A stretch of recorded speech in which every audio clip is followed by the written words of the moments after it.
नमस्कार बच्चों। कल मैंने आप लोगों को होमवर्क में दी थी पेज नंबर 69 हंसते खेलते। इसमें था सब्जेक्ट इनरिचमेंट एक्टिविटीज़ था, जिसको हिंदी में बोलते हैं विषय संवर्धन गतिविधियाँ। तो उम्मीद है कि आप लोग ये कंप्लीट कर लिए होंगे। फिर भी चलिए एक बार इसका करेक्शन करा देती हूँ। तो इसमें क्या करना था, नीचे दिए गए राष्ट्रपतियों के नाम एवं उनके कार्यकाल लिखिए। जो ये राष्ट्रपति है, इनके नाम क्या है और वो कब तक कार्यकाल इस भारत देश के लिए, कब तक वो राष्ट्रपति कब से कब तक रहे, उसके बारे में लिखना है। तो सबसे पहले ये है नीलम संजीव रेड्डी। चलिए आप लोग भी एक बार चेक कर लीजिए कि आप लोग जो लिखे हैं होमवर्क में वो राइट है या रॉन्ग है। तो इनका नाम है नीलम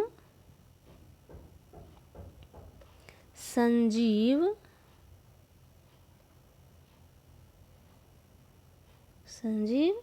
रेड्डी। राइटिंग छोटी कीजिएगा क्योंकि यहाँ पे स्पेस कम है। नीलम संजीव रेड्डी। और ये कब तक रहे राष्ट्रपति, तो 1977 से 1982, 1977 से 1982, 1977 से 1982 तक कौन रहे, नीलम संजीव रेड्डी। उसके बाद है ये कौन सा फोटो, किसका पिक्चर है, डॉक्टर सर्वपल्ली राधाकृष्णन। तो ये लिखेंगे यहाँ पर डॉक्टर सर्वपल्ली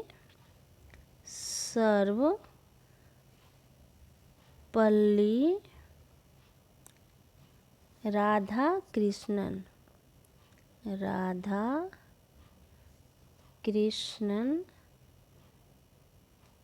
जगह नहीं यहाँ पे, राधाकृष्णन। इनका कार्यकाल था 1962 1962 से 1967 तक। 1962 से 1967 तक ये कौन रहे, डॉक्टर सर्वपल्ली राधाकृष्णन रहे राष्ट्रपति। उसके बाद इनको तो आप लोग जानते होंगे सभी लोग, ये कौन है, डॉक्टर APJ अब्दुल कलाम।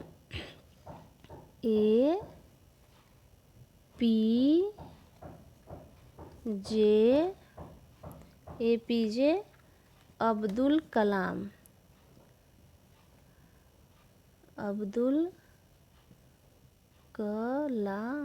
कलाम ये कब तक कार्यरत रहे, कार्यकाल इनका क्या था, 2002 से 2007 तक, 2002 से 2007 तक।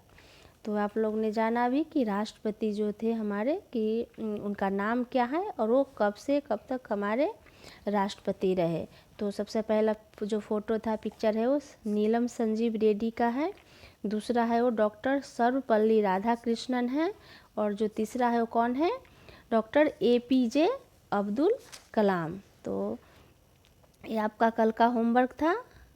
अगर आपका कुछ मिस्टेक होगा तो प्लीज़ आप उसे इरेज करके लिख सकते हैं। और जब भी मैं कुछ भी होमवर्क आपको अपने आप करने के लिए दूँ तो प्लीज़ आप लोग पेंसिल से लिखिएगा, जिससे कि कुछ अगर मिस्टेक होती है तो आप बाद में क्या कर सकते हैं, इरेज करके लिख सकते हैं। तो चलिए अब आपका ये पार्ट का जो MCQ और ग्रामर से रिलेटेड क्वेश्चन आंसर था वो कंप्लीट होता है। अब आते हैं प्रश्न उत्तर की तरफ। तो प्रश्न उत्तर में आपका है पेज नंबर 67 EX2। तो ये है आपका आज का होमवर्क है। और इस प्रश्न उत्तर को हम नोटबुक में भी लिखेंगे। तो सबसे पहले मैं नोटबुक में आप लोग को लिख के बता रही हूँ, और आप लोग उसे नोटबुक में लिखने के बाद होमवर्क में आप लोग उसे याद करने के बाद EX2 कंप्लीट करेंगे अपनी टेक्स्ट बुक में। तो चलिए नोटबुक में कैसे लिखी हूँ आप लोगों को एक बार दिखाती हूँ। इसी प्रकार से आप लोग नोटबुक कंप्लीट करेंगे। पाठ 8 डेट लिखेंगे 9/7/2002 है। पेज नंबर आपका 2020 और पेज नंबर है 36। वह प्रश्नों के उत्तर दो। नंबर 1, मौलवी साहब ने से लेखक के साथ और कौन कौन पढ़ते थे? मौलवी साहब से, जो मौलवी साहब पढ़ाते थे, उसके लेखक के साथ और कौन कौन से पढ़ते थे? तो मौलवी साहब से लेखक के साथ उनके चचेरे भाई तथा यमुना प्रसाद जी पढ़ते थे। जब मैं पाठ एक्सप्लेन की थी तो आप लोग को बताई थी कि मौलवी साहब से कौन कौन पढ़ते थे? उनके चचेरे भाई और यमुना प्रसाद जी पढ़ते थे। क्वेश्चन नंबर 2 है, यमुना प्रसाद किस स्वभाव के बालक थे? जो यमुना प्रसाद थे वो, उनका स्वभाव, उनका बिहेव कैसा था? वो किस ढंग के बच्चे थे? तो यमुना प्रसाद मस्त मौला और शरारती स्वभाव के बच्चे थे। जो यमुना प्रसाद से मस्त मौला थे, बस जो उनकी मर्जी में आए करना, पढ़ना, घूमना, हर खेल में भी आगे, हर काम में आगे, हर चीज़ करना उनको अच्छा लगता था। और शरारती भी उतना ही थे, वो हर चीज़ में शरारती करना। जैसे वह क्या करते थे? मौलवी साहब के साथ में हमेशा शरारती करते रहते थे। तो जो यमुना प्रसाद थे मस्त मौला थे और शरारती स्वभाव के थे। उनका बिहेव कैसा था? मस्त मौला और शरारती।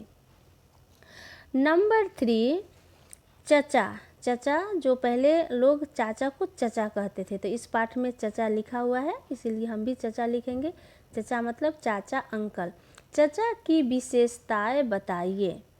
तो जो चचा है वो घुड़सवारी, क्या क्या था?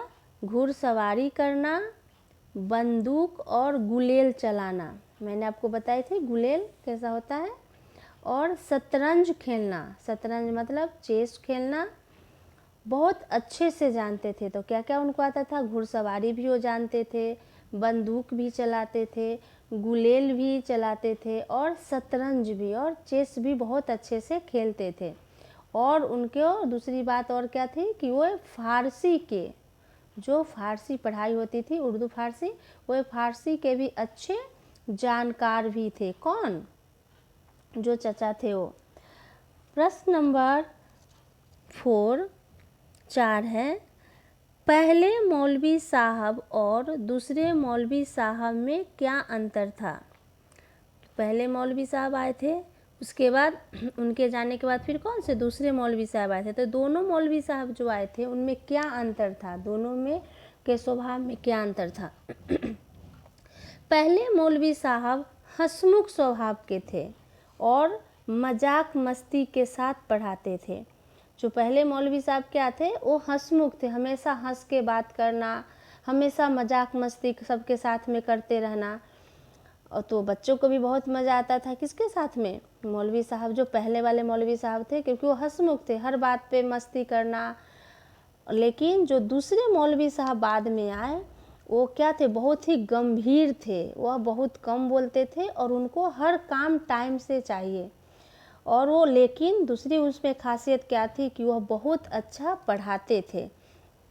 तो पहले वाले थे क्या थे? हंसमुख थे, मजाक मस्ती करते थे। लेकिन जो दूसरे मौलवी साहब थे वो कैसे थे? वो गंभीर थे, हर बात को सोच समझ के बोलते थे, लेकिन पढ़ाई बहुत क्या कराते थे? बहुत ही अच्छा पढ़ाते थे वो।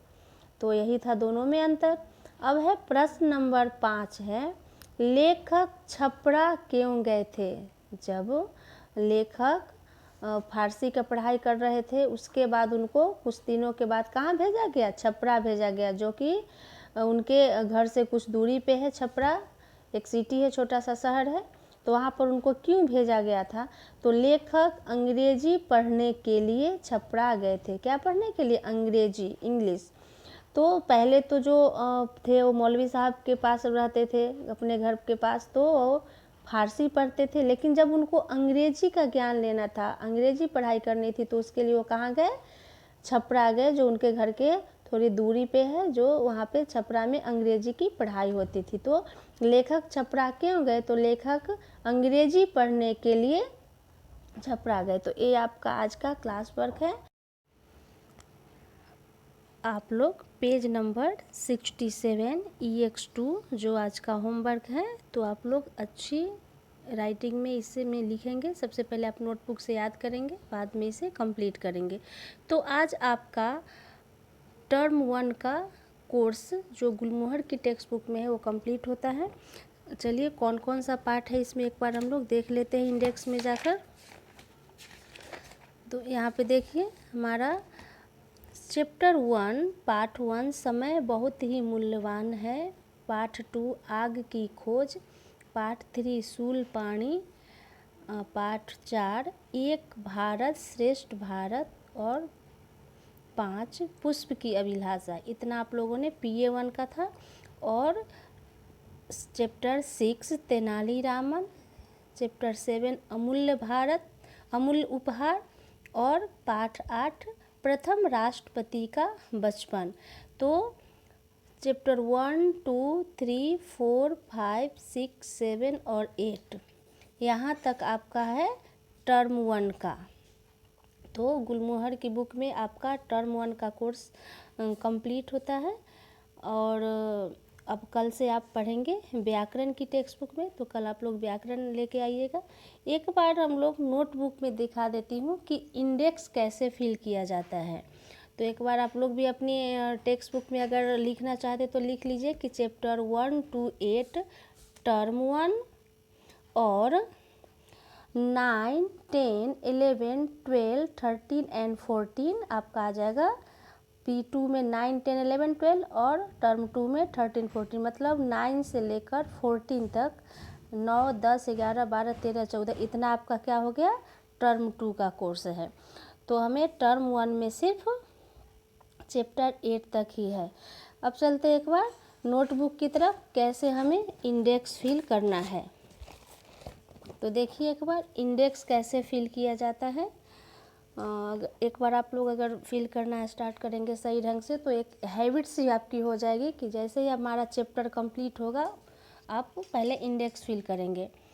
तो सीरियल नंबर में 1 लिखेंगे। डेट सबसे पहला दिन जो मैं पढ़ाई थी तो था 17/4/20, उसमें चैप्टर 1 में चैप्टर का नाम क्या है समय बहुत मूल्यवान है। अब इस चैप्टर को जो हम लिखे थे नोटबुक में तो हमारा कितना पेज उसमें लगा था 1 2 और 3, तो 3 पेज लगेगा तो 1 माइनस यहाँ पर डैश दे के 3 लिख देंगे, तो हमें 3 पेज लगा था किसमें पार्ट 1 में। उसी प्रकार से एक लाइन स्किप करेंगे छोड़ेंगे और फिर सीरियल नंबर 2 में फिर हमारा दूसरा चैप्टर शुरू हुआ था 20 डेट को। तो इस प्रकार से आप लोग देख लीजिए कि कैसे हमें फिल किया जाता है इंडेक्स।